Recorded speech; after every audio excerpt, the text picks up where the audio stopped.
Josef, why is the chip infrastructure so important for the overall performance of a system on chip? Let me use an analogy and compare the chip infrastructure with our road system. Roads are built for a special purpose.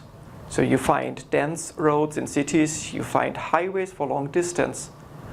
And the traffic is changing all the time due to rush hour, weather conditions and so forth. And yet, we all want to arrive in time, but rarely do. In a system on chip, it's very similar with one exception.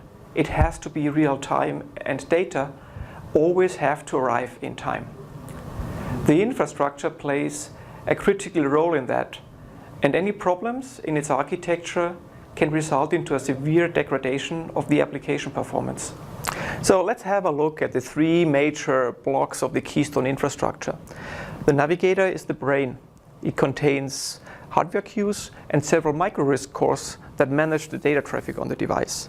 The TerraNet switch has been tailor-made for the real-time requirements of wideband CDMA and LTE, while the multi-core shared memory controller boosts the performance of the CPUs, in particular when multiple of them are trying to access the shared memory at the same time.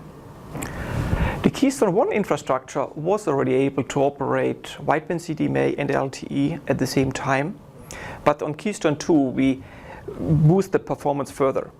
The navigator has now 16,000 hardware queues and 4 times the MIPS, which is great for new programming models like scheduling-based programming. The TerraNet switch has now twice the switch capacity, and the shared memory controller now supports a throughput of 2.8 terabit per second. If you want to have one takeaway from that session, it is that the chip infrastructure can have a bigger impact on the application performance than cores or accelerators. Or in other words, driving a Porsche on really poor roads will be slower than having a Volkswagen Beetle on a highway.